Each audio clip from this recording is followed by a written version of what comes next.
There's been some good news for the RBA, with unemployment ticking down slightly last month, but underemployment and stagnant wages remain stubborn problems.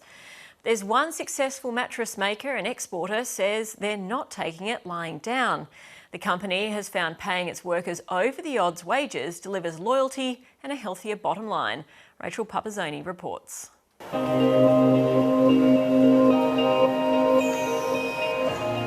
Neville Middleton has been hand-making mattresses for AH Beard for 36 years. To me, it's just part of life. He's the master craftsman at the 120-year-old company, but he's not the only one racking up the years with the Australian manufacturer. We have a very high retention rate. I think it's averaging around about 15 years, so we don't have a lot of turnover. We actually have a whole profile of people that have brought the recipe of the product together, if you like. AH Beard employs more than 400 permanent full-time staff across 7 factories in Australia and New Zealand. Despite a slowing domestic economy, which has seen retail sales slump as consumers keep their wallets in their pockets, it's continued to give its staff a 2.5% to 3% pay increase every year. We have a history and a long history of pay increases being in excess of CPI. Those pay rises have only been made possible because of growing demand for their mattresses in China. The likelihood is that there would have been staff reductions. We have a strategy that's offsetting some of the increased cost and loss of, in essence, profitability of the organisation through export. Without it, we would certainly have to have looked at strategies to reduce the cost structure of the business. Staff here can sleep easy at night knowing they've got regular wage increases and work security. But that's not the same story for everybody. Carlos works at Sydney Airport, but with only a guaranteed 24 hours a week on his permanent part-time contract, it's not as much as he needs. Like full-time hours, like something stable. I need something stable to be able to afford things.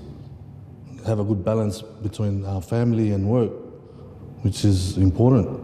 He's the face of the stubborn underemployment problem, people who aren't earning as much as they'd like. You're always looking to make ends meet. We know that there's quite a few people, in fact quite a significant proportion of the population, who are working in part-time employment but would like to be in the full-time space, and that's why the underemployment rate is sitting near its historic high. The underemployment rate did pull back a little today, as did the unemployment rate, which is now 5.2%.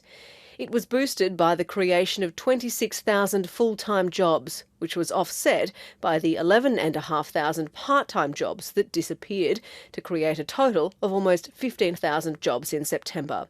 I probably wouldn't get too caught up on the month-to-month figures. Overall, the trend is telling us that there's still a lot of spare capacity in the labour market.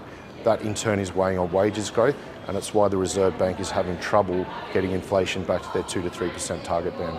Gareth Aird is among a growing chorus of economists who have now scrapped expectations of a rate cut next month after today's jobs numbers. Look, we're still a way off, and that's why they're probably still going to have to ease monetary policy. I think we're going to need something in the way of fiscal stimulus if we're going to achieve that unemployment rate of 4.5%, which at the moment doesn't look likely. Back in Sydney's West, workers have spent another day creating hundreds of mattresses. And with Christmas coming, the company will be hiring. They're the lifeblood of our business, and certainly I hope we're doing our small part to support spending across the Australian economy. And a good night's sleep.